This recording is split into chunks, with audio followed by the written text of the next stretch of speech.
बिस्मिल्लाहिर्रहमानिर्रहीम। Hello everyone, I am doctor Tanveer Arshad Chaudhary.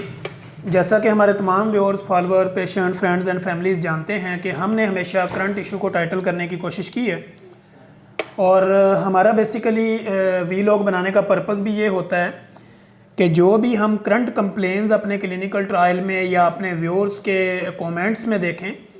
या लोगों को जर्नली जो हम फील करते हैं कि ये इस कैटेगरी के पेशेंट ज़्यादा रिपोर्ट होते हैं, तो हम कोशिश करते हैं कि उसी टॉपिक को अपने इन्फॉर्मेटिव सेशन में कन्वर्ट करते हैं और अपने व्यूअर्स को एजुकेट करते हैं और उनके नॉलेज को अपडेट करते हैं ताकि उनको पता चले कि जर्नली अगर उनको कोई मसला इस तरह का होता है तो उनको ये क्या है और किस वजह से होता है और ये बीमारी क्या है, इसकी डिटेल से हम उनको समझाने की कोशिश करते हैं। तो आज का हमारा मौजू ये होगा कि व्हाट इज़ द जरियान, कि जरियान बेसिकली क्या चीज़ है, जरियान की बीमारी जो है वो किस तरह होती है, इसके आपकी बॉडी में सिम्प्टोमेटिकली चेंजिंग क्या होती हैं, कंप्लेंट्स क्या होती है, फिर इसका ट्रीटमेंट क्या है, इसकी लाइन ऑफ मेडिकेशन क्या होगी। तो हम इसी के ऊपर डिटेल गुफ्तगू करेंगे। तो बेसिकली सबसे पहले तो हम ये समझते हैं कि सबसे पहले जो जरियान है इसकी डेफिनेशन जो है वो हमें अपने लोगों को बताना ज़रूरी है। डेफिनेशंस में ये आता है कि जरियान बेसिकली इसको अगर हम यूनानी अल्फाज में कहें तो यूनानी अल्फाज में वो बेसिकली इसको जरियान मख्ज़ी या जरियान मजज़ी भी कहते हैं और इसमें एक जरियान मनी भी होता है। तो जरियान मजज़ी जो है वो बेसिकली या जरियान मज़ी जो है ये यूनानी अल्फाज है और इसमें कैटेगरीज़ आती हैं। और इसी तरह अगर हम इसको अपनी मेडिकल टर्मिनोलॉजी में जाएँ तो फिर हम इसको सेक्सुअली डिसऑर्डर भी कहते हैं कि ये सेक्सुअली डिसऑर्डर की एक बीमारी है जिसको हम जो है वो जरियान मज़ी भी कहते हैं। तो इसी तरह ये प्रोस्टेटोरिया भी होता है, प्रोस्टेटोरिया भी इसकी मेडिकल टर्मिनोलॉजी है। तो जरियान बेसिकली क्या चीज़ है, जरियान मज़ी जो है वो क्या चीज़ है,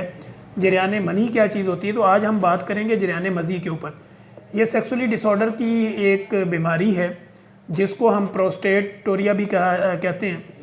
तो इसमें कंप्लेंट्स जो पेशेंट की होती है वो ये होती है कि पेशेंट कहता है कि मुझे जो है वो हल्की सी भी अगर मैं इरेक्शन होती है और उसके साथ ही जो है वो मुझे लगता है कि शायद पानी के ड्रॉप मेरे जो है ना वो डिस्चार्ज होते हैं या मेरा जो अंडरवेयर है वो गंदा हो जाता है, या इस तरह की पोजीशन पे अगर कोई शलवार कमीज़ यूज़ करता है तो वो कहता है जब भी मेरा इस तरह का कोई ख्याल आता है या हल्की सी भी मुझे कोई इरेक्शन होती है तो मेरे जो है ना वो नीचे ड्रॉप गिरना शुरू हो जाते हैं। या उससे हट के भी कुछ लोग इस तरह आते हैं हमारे पास कि वो कहते हैं कि सर मेरा जो है ना वो किसी तरह का किसी बंदे के साथ इस तरह गैर ज़रूरी एक रिलेशन था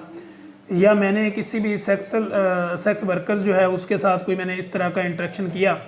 तो मुझे उसके बाद क्या हुआ कि मेरा जो है वो पिनल साइड से जो मुझे है वो पानी के तरह जो ड्रॉप गिरना शुरू हो गए, या वहाँ पे मुझे जो है वो एलर्जी होना शुरू होगी, रेडिश शुरू हो गया, या मेरे वहाँ पे पिनल एरिया के अंदर पूरी एलर्जी है, या वहाँ पे पिनल एरिया से मुझे जो है वो प्रॉपर ड्रॉप निकलते हैं, लेसदार मादा निकलता है। तो ये वो कंप्लेंट लेके जब पेशेंट हमारे क्लिनिकल ट्रायल में आता है तो फिर हम उसकी प्रॉपर एक हिस्ट्री लेते हैं। हिस्ट्री में हम उससे ये पूछते हैं कि आपको जो जरियान हो रहा है या जो आपका मवाद निकल रहा है पिनल एरिया से वो बेसिकली आपको किस तरह का हो रहा है, गाढ़ापन है या उसका सफ़ेदी माइल वाटर है या उसका बिल्कुल पानी नुमा है या लेसदार मादा है। तो ये बेसिकली हिस्ट्री लेने के बाद हम पेशेंट से फिर बाकी उसके मामलात भी पूछते हैं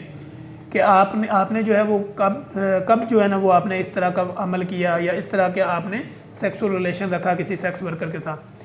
तो फिर वो जब हमें डिटेल बताता है तो हमें पता चलता है कि चूँकि सेक्स वर्कर्स जो होते हैं वो डिफरेंट जगह पे अपनी बॉडी को यूटिलाइज़ करते हैं और डिफरेंट लोगों के साथ उनका जो है ना वो अट्रैक्शन होता है। तो ऐसी कंडीशन में वो चूँकि सेफ्टी प्रोफाइल का ख्याल नहीं रखते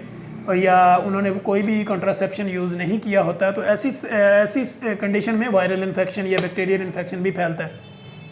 तो जिसमें आपके पिनल एरिया के अंदर एलर्जी भी हो सकती है, इन्फेक्शन भी हो सकता है, वायरल इन्फेक्शन भी हो सकता है और यूरेथ्रा के अंदर सोजिश भी हो सकती है या वहाँ पे जलन भी आपको फील हो सकती है।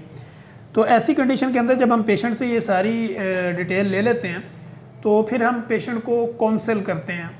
अब काउंसल करने का तरीका ये होता है कि पेशेंट से पहले तो सारी बात हमने पूछनी होती है, क्योंकि वो बता रहा होता है कि मैंने तो कुछ ऐसा किया ही नहीं है लेकिन फिर भी मुझे ऐसा हो रहा है। तो डॉक्टर जो होता है उसके सामने जब पेशेंट बैठा होता है तो हम 78% जो है वो साइकोलॉजिकल ट्रीटमेंट देते हैं। यानी 78% साइकोलॉजिकल ट्रीटमेंट से मुराद ये होता है कि हम पेशेंट की साइकी को कैच करते हैं और उसकी साइकी से फिर हम नतीजा निकालते हैं कि चूँकि ये कुछ चीज़ें हमसे छुपा रहा है या ये कुछ चीज़ें हमसे छुपा रही है, तो ऐसी कंडीशन में जो है वो हम उनके साथ फिर खुल के डिटेल जो है ना वो उनसे किसी ना किसी तरीके से वो निकालते हैं। अब पेशेंट को सेटिस्फाइड करने के लिए या पेशेंट की काउंसलिंग के लिए हम उसका यूरिन कंप्लीट या यूरिन कल्चर टेस्ट भी करवाते हैं और ऐसी कंडीशन में उसका कोई ब्लड टेस्ट भी हम ले सकते हैं, CBC वगैरह, HCV, HbSAg, HIV। तो ये सारे हम बेसलाइन जो टेस्ट होते हैं जो उनकी जो कंप्लेंट्स होती है उसके रिगार्डिंग, तो उसको हम लेते हैं। अब फिर क्लिनिकल ट्रायल में चूँकि प्राइवेट प्रैक्टिस जो है वो बेसिकली पूरे का पूरा एक आर्ट है, एक फ़न है। जस्ट मेडिकेशन करना या जस्ट दवाई लिख देना जो है ना वो पेशेंट उससे सेटिस्फाइड नहीं होता। तो 78% साइकोलॉजिकल ट्रीटमेंट का मतलब ये है कि हमने पेशेंट की साइकी के हिसाब से उसको ट्रीट करना होता है, चूँकि हम समझ रहे होते हैं कि मामला क्या है, लेकिन पेशेंट को काउंसल भी करना होता है, उसको साइकोलॉजिकल ट्रीटमेंट भी देना होता है। तो फिर हम उसकी जो है वो पैथोलॉजिकल पोजीशन भी देखते हैं, फिजियोलॉजिकल भी देखते हैं, तो फिर पेशेंट को हम प्रॉपर गाइड करते हैं। और गाइड करने में हम सबसे पहले पेशेंट को एक तो हिस्ट्री जब हमने ले ली पेशेंट की, तो हिस्ट्री के बाद फिर पेशेंट को हम प्रॉपर बताते हैं कि ये वजह थी, इस वजह से आपको हार्मोनल इफेक्ट हुआ या उसके बाद वायरल इन्फेक्शन हुआ या फंगल इन्फेक्शन हो गया। अब इसमें जो टाइम है वो इतना लगेगा, मेडिकेशन इसकी ये है। तो जो अलामतें हमें पेशेंट बता रहा होता है या हम जो उससे फील कर रहे होते हैं, उसमें एक तो ये होता है कि इंटरकोर्स वगैरह जब पेशेंट करता है गैर ज़रूरी तौर पे, या बाज़ कंडीशन में GI इन्फेक्शन है, गैस्ट्रो इंटेस्टाइनल का कोई इशू चल रहा है, क्रोनिक कॉन्स्टिपेशन है, CKD का पेशेंट है, या इसके अलावा मसाने में पथरी है या प्रोस्टेट की कोई स्वेलिंग वगैरह रही है, तो ऐसी सूरत में फिर जो होता है कि इरेक्शन होती है पेशेंट को, और साथ ही उसके जो है ना वो कोई सीमन के ड्रॉप गिरते हैं या उनको लेसदार मादा निकलता है और उसके बाद उसकी इरेक्शन बिल्कुल ख़त्म हो जाती है। इरेक्टाइल डिसफंक्शन भी जो है ना वो पेशेंट में हो जाता है। और ऐसे में आगे फिर आपको पता है इनफर्टिलिटी, मेल इनफर्टिलिटी के भी बड़े केस आते हैं। तो बेसिकली ये इसकी होती है कि एक तो आपका जो है वो ब्रेन आपको सिग्नल उसी तरह के दे रहा होता है जिस तरह की आपने अपनी थिंकिंग रखी होती है या आप सोच रहे होते हैं, तो आपका जो ब्रेन है वो भी प्रॉपर उसी के ऊपर ही वर्कआउट कर रहा होता है और वैसी चीज़ें ही आपके सामने आ रही होती हैं। बहुत ज़्यादा सेक्सुअली जो है वो आपकी टॉक होगी या इस तरह के कोई पोज हो गए या वीडियोज़ होगी, जब वो आपको देखते हैं, आप लेट नाइट देखते हैं या डे टाइम देखते हैं, तो जरियान जो है वो कंटिन्यूसली कुछ लोगों को नाइट टाइम पे होता है और कुछ लोगों को हर वक्त होता रहता है। जैसे ही वो इस तरह का कोई सीन देखते हैं तो उसके साथ ही जो है ना वो कहते हैं कि जी हमें इस तरह का मसला होना शुरू हो गया, हमारे कपड़े पाक नहीं रहते, हम नमाज के या किसी इबादत के काबिल नहीं रहते। तो ये वो चीज़ें होती हैं कि फिर इसमें एक तो काउंसलिंग बहुत ज़रूरी है और फिर उनके जो माइंड है उसको चेंज करना बहुत ज़रूरी है कि उसकी जो है वो मेंटली सेटिस्फाइड पेशेंट को करना, फिर उसको गाइडलाइन देनी कि आप जो अपने माइंड में सोचेंगे उसी तरह की आपकी बॉडी पे इम्प्लीमेंटेशन होगी। तो इसलिए आपने अपने माइंड को रिलैक्स करना है। अब जब बुक्स वगैरह पढ़ रहे होते हैं, कुछ लोग नावल पढ़ते हैं और कुछ लोगों ने बहुत ज़्यादा ऐसी बुक्स भी रखी होती हैं जो सारी की सारी जो है वो उसके ऊपर सेक्सुअल कंडक्ट ही होता है या इसी तरह की बुक्स होती हैं या इस तरह के वो नावल वगैरह पढ़ते हैं, तो उनमें भी ये पोजीशन होती है। अब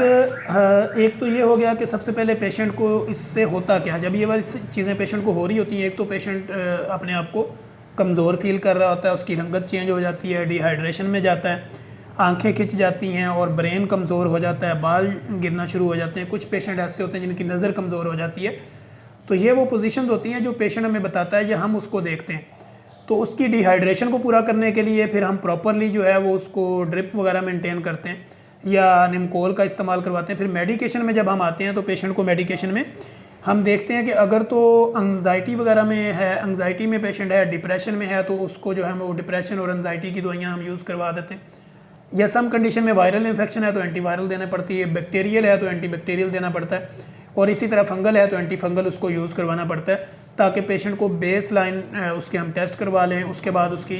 जो बेस लाइन ऑफ मेडिकेशन है वो हम शुरू कर देते हैं और पेशेंट को फिर हम एडवाइज़ करते हैं कि एक तो आपने अपनी ब्रेन थेरेपी करनी है, आपने अपनी फ़िज़िकली मूवमेंट को बढ़ाना है, और इस तरह आपने अपनी जो मेंटली एग्जॉस्टिंग आप मोबाइल पे या सेक्सुअल स्टोरी पे या व्यूज़ पे या पोज पे करते हैं उसको आपने डाइवर्ट करना है। आपने उसको अपनी किसी भी रिलीजियस में जो भी आपका रिलीजन है, जिस मज़हब पे भी आप बिलीव करते हैं, आपने उसके अंदर ज़्यादा अपने आप को एंटर करना है, एंटरटेनमेंट करना है, और इसी तरह अपने माइंड सेट को, जब तक आप अपना माइंड ऑफ स्टेट चेंज नहीं करेंगे तो ये बीमारी बार बार आपको होती रही होगी। जरियान फिर क्या होता है कि जब आपको इस तरह लेसदार मवाद हो रहा होता है, फिर आप उसी में किसी और के साथ रिलेशन रखते हैं या किसी तरह का भी आपने सेक्सुअली रिलेशनशिप अपनी डेवलप की, तो वो फिर आगे उसके अंदर वायरल इन्फेक्शन ट्रांसफ़र होता है, वो फीमेल हो मेल हो, तो उसमें फिर ये सारी सिचुएशन जो है वो आगे डेवलप होती रहती है।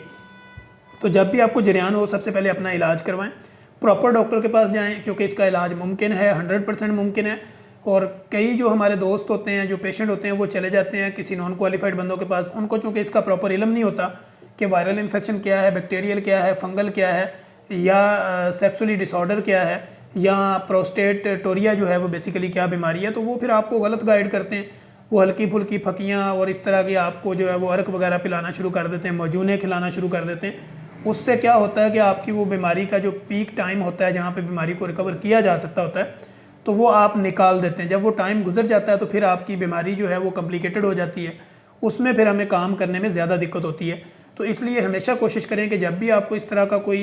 सेक्सुअली डिसफंक्शन आपको लगता है, तो आपको फौरी तौर पर कंसल्टेंट के पास जाके अपनी बीमारी को कंसल्ट करना चाहिए, ताकि प्रॉपर जो है वो ऑन द टाइम उसका ट्रीटमेंट शुरू किया जा सके। तो हम इंशाल्लाह कोशिश करेंगे कि अपने नेक्स्ट एपिसोड के अंदर एक नई इन्फॉर्मेटिव वीडियो के साथ दोबारा आप लोगों के लिए हाज़िर होंगे। तब तक के लिए इजाज़त दीजिए। अल्लाह हाफिज़।